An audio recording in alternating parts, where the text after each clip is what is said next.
आपका स्वागत है हमारे इस चैनल पर। और आज हम एक्सप्लेन करने जा रहे हैं the lazy Prince becomes a genius season 3 chapter 17। और हाँ गाइज, इस वीडियो को देखने से पहले या फिर इसके बाद हमारी जो नई सीरीज़ है उसको भी काफ़ी ज़्यादा सपोर्ट कीजिए, क्योंकि वो भी काफ़ी ज़्यादा अच्छी है। और आपका ज़्यादा समय ना लेते हुए इस सीरीज़ को चालू करते हैं, मतलब इस चैप्टर को। तो फिर हमारे चैप्टर की शुरुआत में हमें बताया जाता है कि जो 4 किंगडम के हंटिंग कंपटीशन था वो ख़त्म हो चुका है। साथ ही विशाओ किंगडम ने आज के ऐसे इवेंट के लिए अपने अपोलोजाइज को जाहिर करा था, क्योंकि वो इन चीज़ों को हैंडल नहीं कर पाए थे। साथ ही उसके बाद वो रुनटेल के जितने भी मैजिशियंस थे उनके साथ जल्द ही अपने किंगडम वापस चले गए थे, और वो बैंक्वेट में भी नहीं रुके। और जो अपने कमांडर होते हैं वो मन में कह रहे होते हैं, शायद आज के बाद जो ये 4 किंगडम में बैंक्वेट होता है एक सम्मेलन के तौर पर, ये कभी ना हो। जिसके बाद हमारा सीन शिफ्ट होकर अपने हेल किंगडम के कासल की तरफ जाता है, और वहाँ अपने किंग काफ़ी ज़ोर ज़ोर से कह रहे होते हैं, क्या आपने पहले कभी ऐसा देखा था? इस यंग मैन ने सभी के सामने मुझे अपनी लॉयल्टी पेश करी थी, और साथ ही हमारे हेल किंगडम का एक नया स्वॉर्ड मास्टर है। और अपने किंग की ऐसी हरकतों को देखकर कमांडर कहता है, मैजेस्टी प्लीज़ अपनी डिग्निटी को मेंटेन रखिए, लेकिन वो फिर भी अजीब ही हरकत कर रहा होता है। और उनकी ऐसी हरकतों को देखकर वहाँ जो दूसरा कमांडर मतलब हेडमास्टर होता है बोलता है, ऐसा लगता है कि जो मैजेस्टी हैं वो सर एरन पेरेरा से काफ़ी ज़्यादा प्रभावित हैं और काफ़ी ज़्यादा प्रसन्न हैं।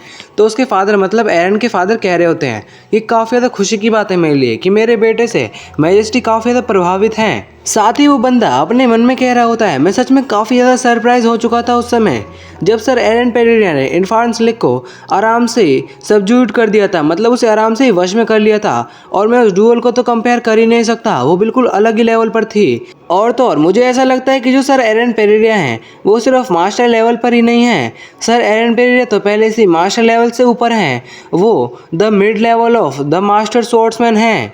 नहीं, शायद उससे ऊपर भी हो सकते हैं। लेकिन हमारा सीन शिफ्ट होकर इरफान स्लिक के कार्ड की तरफ जाता है, जो कि अपने हेल किंगडम के कासल के साइड में रोक देते हैं, मतलब काफ़ी दूर होते हैं लेकिन फिर भी।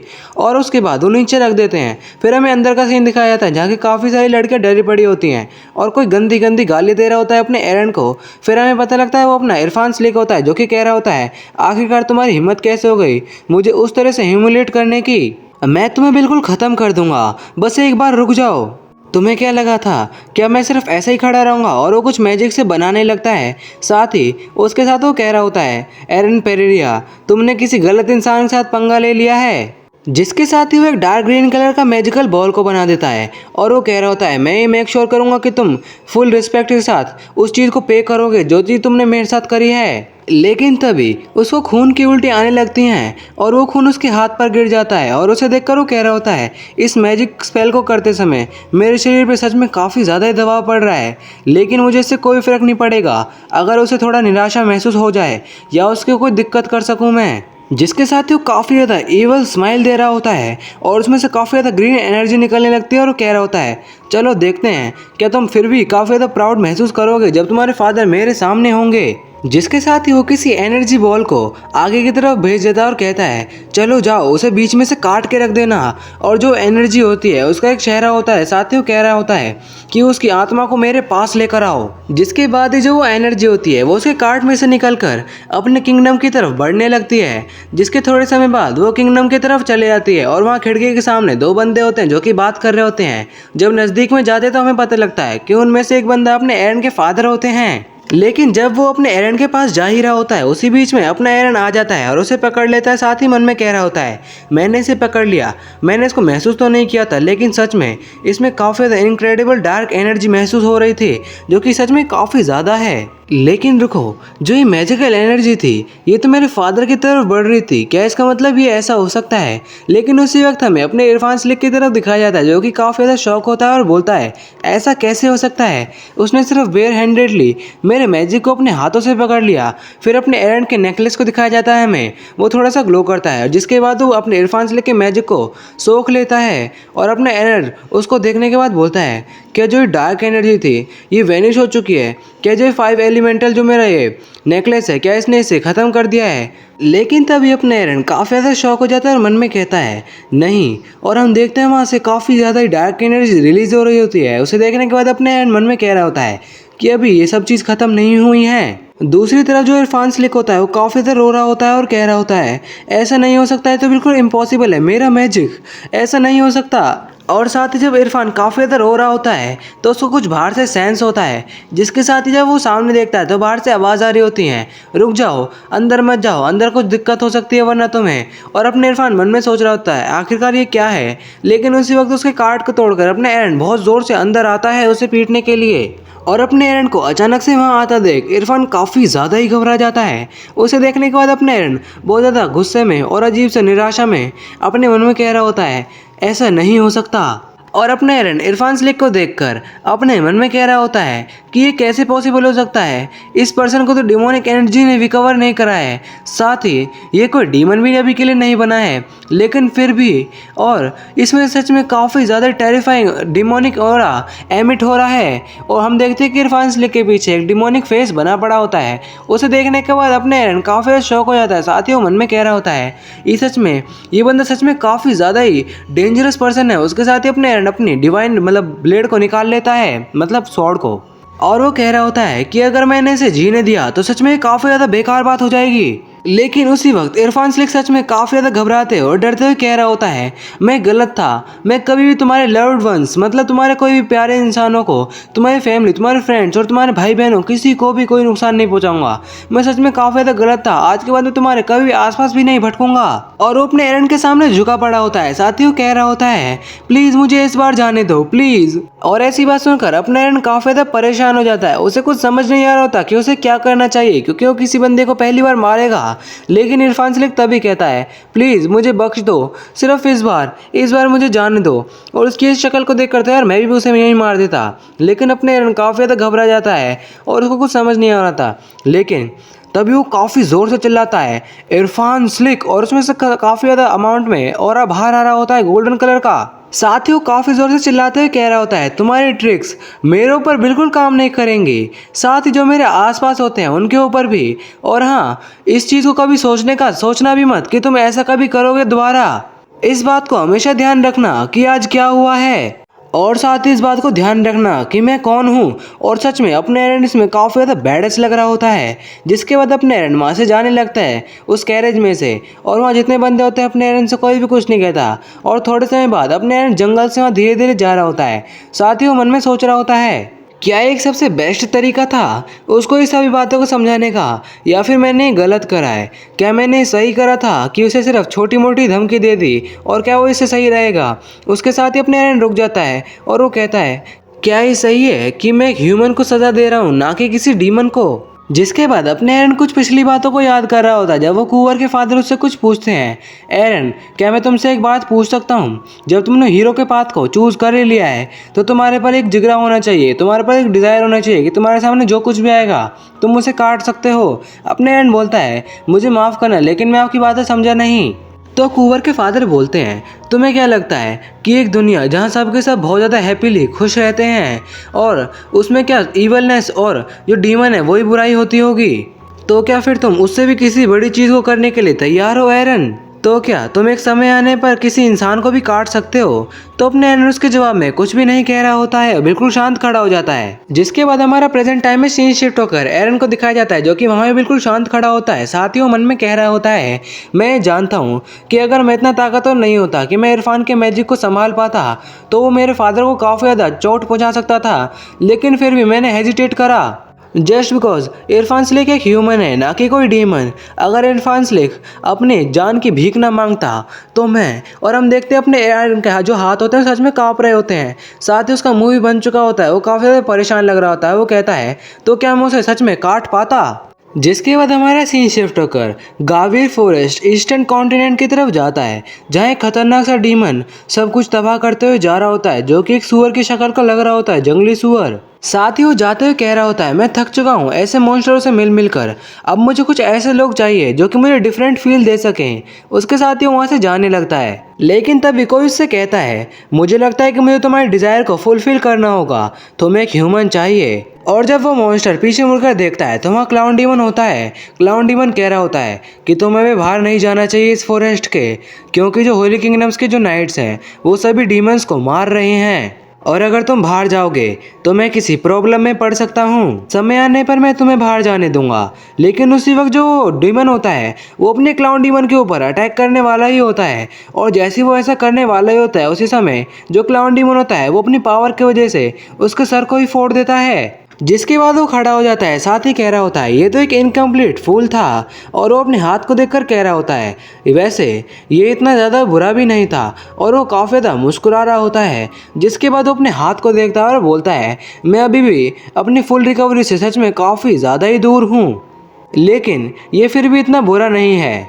पर तभी अपने क्लाउन डीमन के सामने एक पेपर उड़ता हुआ आता है, जिसके साथ ही वो उसे पकड़ लेता है और बोलता है इस बार इस प्रीस्ट ने मुझे क्या भेजा है। और वो उसे पढ़ते हुए कह रहा होता है मुझे लगा था कि ये सारा काम मुझसे ही कराएगा, लेकिन नहीं, अब जो इसका प्लान है उसे ये शुरू करने लगा है। जिसके साथ ही वो उस पेपर को जला देता है। साथ ही वो कहता है ये सोच रहा होगा कि मुझे कठपुतली की तरह इस्तेमाल कर सकता है, लेकिन बस तुम एक बार रुक जाओ, जैसी मेरी बॉडी फुल्ली रिकवर हो जाएगी सबसे पहले मैं तुम्हें ही डिस्ट्रॉय करूंगा। उसके बाद हमारा सीन शिफ्ट होकर किसी के कार्ड के ऊपर दिखाया जाता है, और हमें पता लगता है उसमें अपनी क्रिल, एरन और उसके फादर होते हैं। क्रिल लंगड़ाई लेते हुए कह रहे होती है फाइनली अब हम घर जा रहे हैं। उसके फादर कह रहे होते हैं हाँ तुम बिल्कुल सही कह रहे हो क्रिल, लेकिन अपने एरन काफ़ी ज़्यादा परेशान लग रहा होता है। फिर हमें पिछली रात की कुछ बातों को दिखाया जाता है। अपना एरन कह रहा होता है क्या ये ऐसे चलता रहेगा, लेकिन तभी अपना एरन काफ़ी ज़्यादा गुस्से में मुड़ता है और बोलता है मुझे क्या उसे फिर से पनिश करने जाना होगा। और जैसे वो पीछे मुड़ता है तो तुरंत ही रुक जाता है और मन में कहता है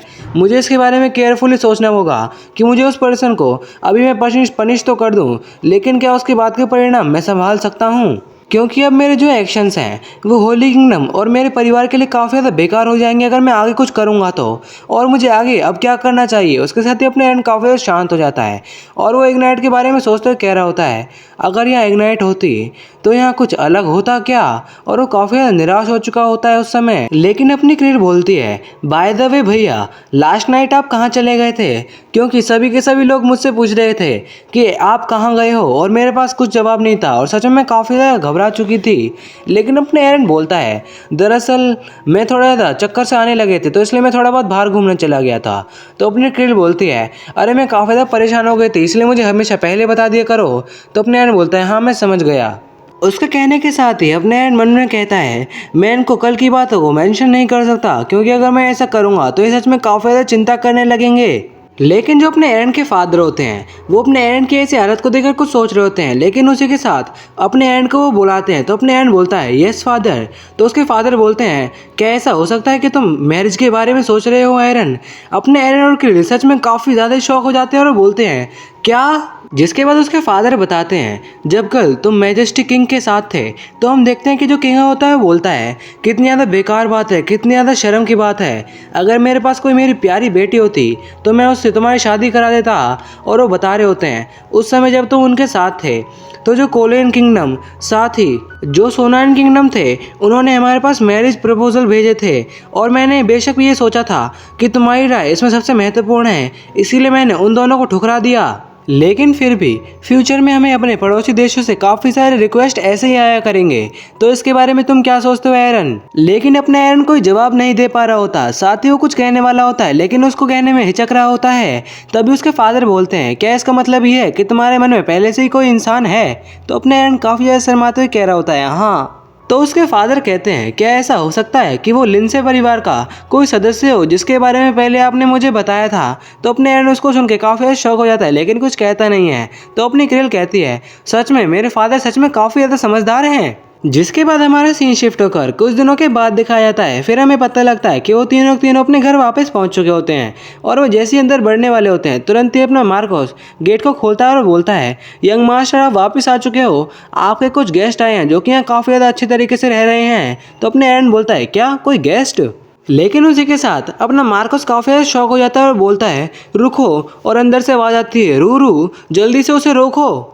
और तभी हमें पता लगता है कि वो अपने इलिया लिंडसे के बारे में कह रहे होते हैं जो कि काफ़ी जोर से अपने एरन का नाम चिल्लाते हुए उसकी तरफ बढ़ रही होती है। साथ ही उसने मार्कोस को भी दूर धक्का दे दिया होता है। अपना एरन काफ़ी शौक होता है लेकिन अपनी इलिया लिंडसे बिल्कुल भी नहीं रुकती और वो जाके अपने एरन के ऊपर गिर जाती है, जिसकी वजह से अपने एरन भी गिर जाता है और अपनी इलिया लिंडसे उसके ऊपर होती है।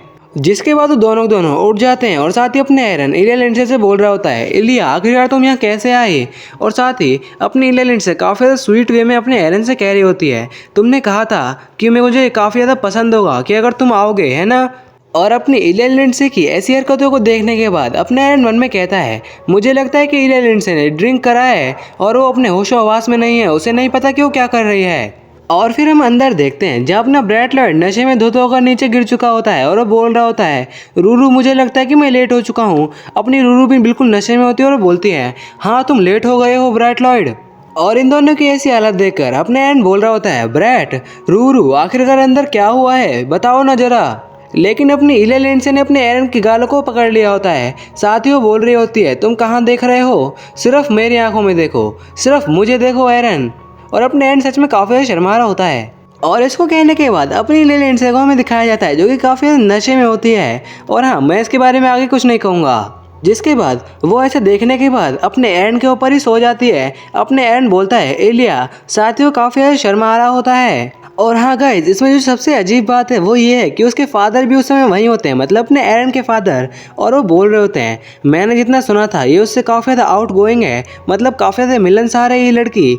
अपनी जो क्रिल होती है वो बोलती है, हालात बिगड़ चुके हैं। और वो अपने एरन के पास जाती है और बोलती है, एरन, मेरा मतलब भैया, आप इलिया लिंडसे को उसके कमरे में छोड़कर वापस नीचे आ जाओ। और उसके साथ ही वो कह रही होती है, अभी के अभी हमें एक इमरजेंसी मीटिंग करने की काफ़ी ज़्यादा ज़रूरत है। जिसके बाद जो अपना एरन होता है वो अपनी इलिया लिंडसे को उसके बेडरूम में छोड़ जाता है। और अपनी इलिया लिंडसे सपनों में भी यही बोल रही होती है, एरन एरन। और फिर हमारे को उनकी प्राइवेट कन्वर्सेशन मतलब मीटिंग को दिखाया जाता है। वो कह रहे होते हैं कि उसने भले ये सब चीज़ें ड्रंक होकर कही हों, लेकिन ये कोई प्राइवेटली नहीं कहा है, ये बिल्कुल पब्लिक में कहा है। और अपनी क्रिल कह रही होती है, हाँ जैसे ही अगला दिन होगा तो उसे काफ़ी ज़्यादा शर्म आएगी इन सभी बातों को याद कर और क्या पता वो स्टेट को छोड़कर भागने की कोशिश करे। तो इसीलिए हमें सुबह होने से पहले एक प्लान को प्रिपेयर करना होगा। और अपना लॉयड बोलता है, हाँ इसमें मेरी भी गलती है, तो मैं भी इसमें शामिल होऊंगा क्योंकि मैंने इलिया लिंडसे के साथ ऐसा कुछ मतलब उकसाया था। और वैसे भी एरन, इसमें तुम्हारी भी गलती है। साथ ही जो कुछ भी अभी इलिया लिंडसे ने करा है उसके लिए तुम रिस्पॉन्सिबल हो। और हाँ, वो अपने एरन से कह रहा होता है, अब ये मत बोलना कि तुम इस चीज़ को करने के लिए भी काफ़ी ज़्यादा हिचकोगे। अपने एरन सोच रहा होता है और वो कहता है, हाँ मैं कल तक कुछ सोच लूँगा, कुछ ना कुछ। तो अपनी जो क्रिल होती है बोलती है, आखिरकार तुम क्या कहने की कोशिश कर रहे हो, जल्दी बताओ। अपने एरन काफ़ी ज़्यादा कॉन्फिडेंट होकर कहता है, हाँ मैं उसे कन्फ्रेस कर दूंगा। और हाँ गाइज, इसी के साथ हमारा जो अगला सीन शिफ्ट होता है। आपको क्या लगा था हमारी आज की वीडियो खत्म हो चुकी है? अरे नहीं, थोड़ी सी रह रही है। और हाँ, अगला सीन शिफ्ट होकर हमें सुबह दिखाई जाती है। फिर हमारा सीन शिफ्ट होकर अपनी इलिया लिंडसे की तरफ दिखाया जाता है जिसके सर में दर्द हो रहा होता है। वो कह रही होती है, आखिरकार कल क्या हुआ था। और वो याद करते हुए सोच रही होती है, जब मैंने ब्रैट लॉयड और रूरू के साथ ड्रिंक करा था। जिसके साथ वो काफ़ी ज़्यादा शांत हो जाती है और उसको फिर यादें आने लगती है पिछली बार की, जब उसने एरन के साथ कल क्या क्या करा था। उन सभी को याद करके वो सच में काफ़ी ज़्यादा शर्मा जाती है। जिसके साथ ही वो अपने ऊपर उस समय मतलब जो भी चद्दर उद्दर है उसको अपने ऊपर घेर लेती है और काफ़ी शर्मा कर उसमें छुप जाती है। और फिर वो उस चादर को ओढ़कर वहाँ से चुपचाप निकलने का सोचती है। साथ ही वो मन में कहती है, क्या अब मुझे यहाँ से निकल जाना चाहिए? हाँ, मुझे अब यहाँ से भाग जाना चाहिए। मैं फ्रंट डोर से तो नहीं जा सकती, तो क्या मुझे विंडो से कूदना पड़ेगा? लेकिन तभी उसको कोई आवाज़ आती है जैसे कि डोर के कोई पीछे हो। उसे सुनकर वो काफ़ी ज़्यादा परेशान हो जाती है। और हाँ, इस बार सच में अपना जो चैप्टर है वो यहाँ ख़त्म हो चुका है। और इसी के साथ हमारा जो आज की वीडियो है वो यहीं ख़त्म होती है। लेकिन थोड़ा सा मैं कुछ कहना चाहूँगा।